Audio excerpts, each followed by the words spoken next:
So I want to have a little chat about mental health, depression, anxiety. Um, Maybe my experiences will help you with what you're going through. Now, I'm a bit of a hippie, I have to be honest. I don't fully agree with how the NHS or the philosophy of the UK goes about treating patients. If you go to the doctor with a headache, they'll prescribe aspirin, when in actuality the headache might be caused by dehydration. So they're treating the symptom, not the cause. And it's the same with everything. Now, more than once I've been to the doctor, said I've been depressed, and they've always prescribed me antidepressants, which I've never taken, and for a couple of reasons really. I don't think pills are the answer, and if you actually read about antidepressants, they don't even know how they work. They know that they elevate certain chemicals that are known to improve mood, but the overall repercussions of what those pills are doing to you, they don't fully understand. And that alone is enough to put me off, let alone you read the warning label, reduced libido, risk of suicide, an endless list of no thanks. What I'm going through is bad, but I'd rather tough it out on my own. And to give you an example, I've suffered with depression off and on my whole life. At its worst, I've literally just lay down on the floor and slept there for a week. Like, haven't washed, haven't showered, haven't brushed my teeth, barely eaten, no interest in anything. So I've been very low, and I would say at this point in my life I've got a much better handle on it, and it comes from understanding what depression is and what causes it, and how to treat it as opposed to treat the symptom. So the mind and body are totally and utterly linked. You think of food, you get hungry, you salivate, your body's gurgling away like it's hungry, you start thinking of food. It's however many examples you want. The mind and body are one, and you can't really look at one without looking at the other. So if you're, as an example, got a big meeting, or you've got your car test, let's say, I'm sure most people can relate to that. You've got your car test, you're nervous, you're thinking about the what ifs, where are you going to go, what's the person going to be like. You're thinking about this scenario and you're replaying it and thinking about everything. And in thinking about that, you have an impact on your body. You create this anxiety, your body gets tense. And just like fight or flight, when you're under pressure, you get a hormone dump to get you through that stress. And the problem is, back when we were cavemen and we saw a lion roaming around, that adrenaline dump was a good thing. But for most of the stress that we go through today, the hormone dump isn't required. And stress at elevated levels for continued period will create ill health. And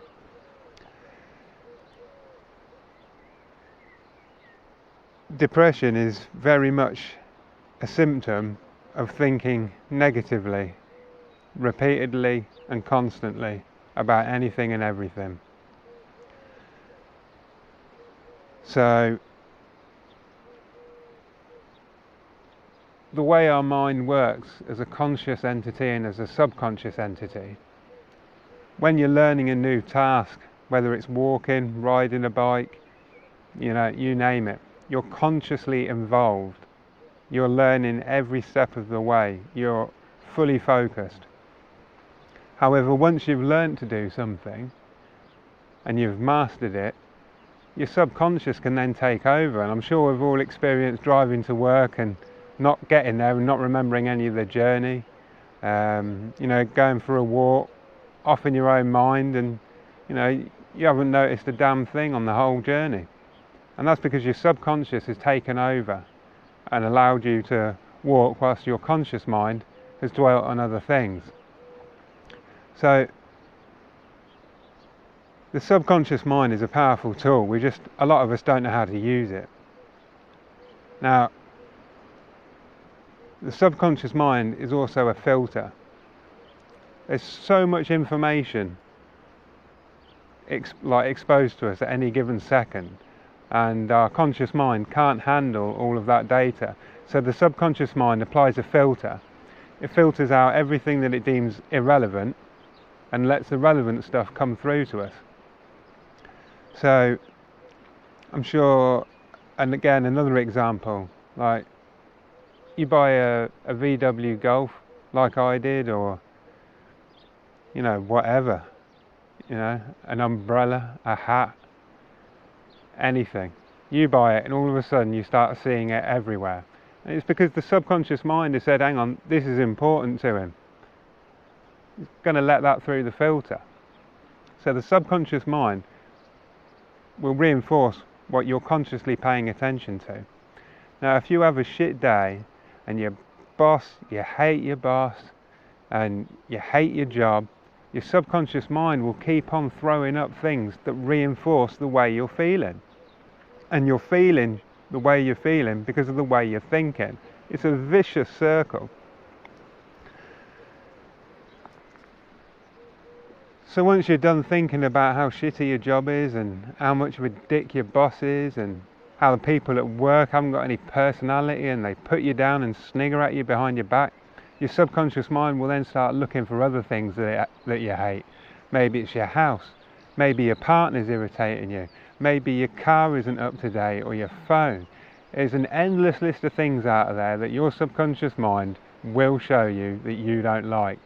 And if you consciously pay attention to all these things that your subconscious mind is throwing up, then you're going to get deeper into a bad mood until it gets to the point of depression, where you're walking around and all you see is things you hate. And that's the cycle. Now, instead of taking pills to break that cycle, because that doesn't work, you know, you're taking pills to elevate your mood, but your mood is a result of your thinking. We need to change the thinking, the cycle between subconscious and conscious. And the way we do that is simple. When I was really, really bad, we'd moved up here, we'd lost our business, and I was just, you know, I couldn't see anything good in the world. I realised that all of this negative feeling was a result of my negative thinking. And I said, that's it, I'm going to change it. And for 3 days, I wouldn't allow a thought to come into my head, negative or otherwise. You know, as soon as I started thinking, I hate this place, I hate my land, I was like, no. I thought of my dog. I thought of his little face. And that didn't immediately cheer me up, but it was a positive thing. And for 3 days, I pretty much just thought of his face. Every time something came into my head, I was like, no, I'm thinking of Ellie. And for 3 days, that's all I did. I just didn't pay attention to what I was being told by my subconscious mind, and I told it, this is what I want to look at. I want to look at Elvis's face. And after 3 days, my subconscious mind went on holiday. I'd given it a new pattern of behaviour to follow. It started showing me things that I wanted to see. The fact that it was great to live on 11 acres, despite the fact my landlord was a bit of a knob. The fact that we've got a massive veggie patch. The fact that I've got a wife that I love and animals that I love.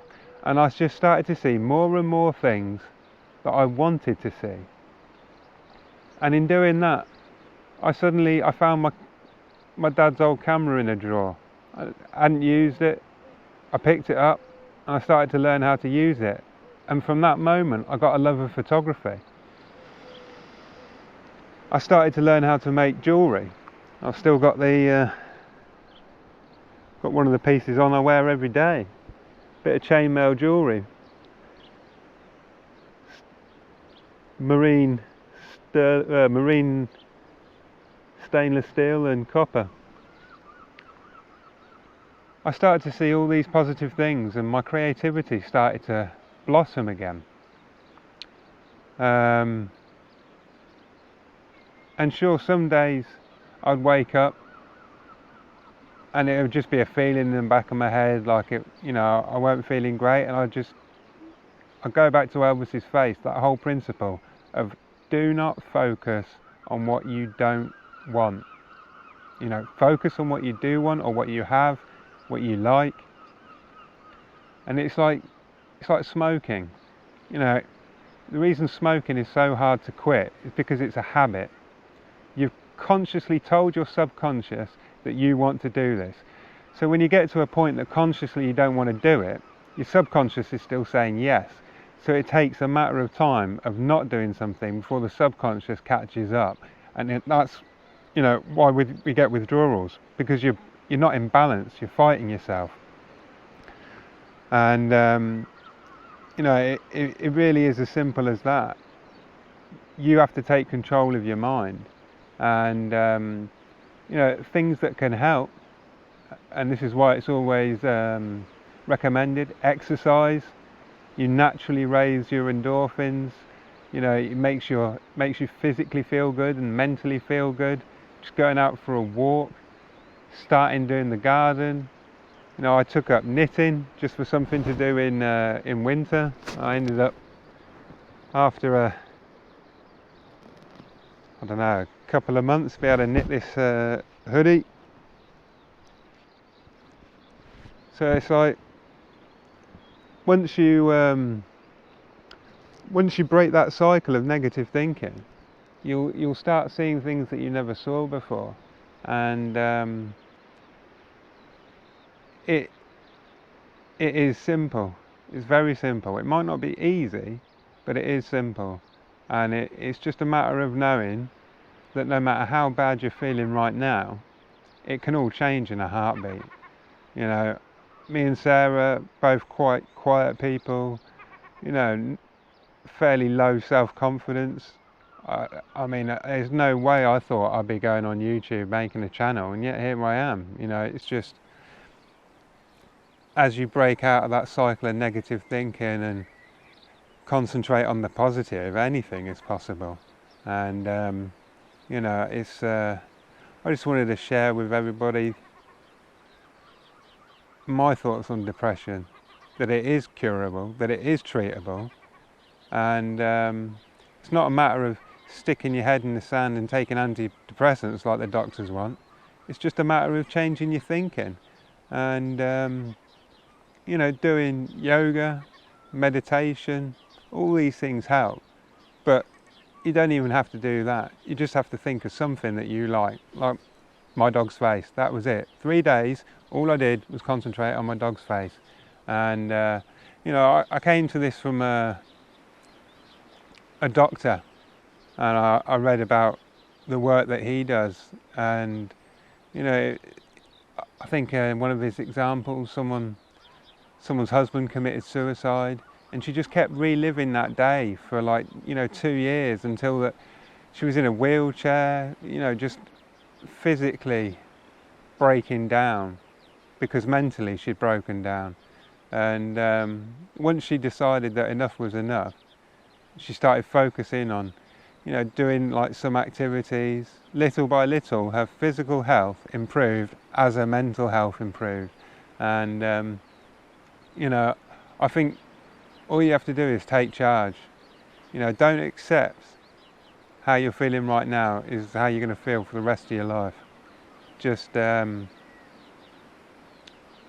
take it from someone who's been down and been as low as you can pretty much get. It can all change in a couple of days, and you can go from total despair and seeing nothing worth living for to quite the opposite end of the spectrum. Yeah,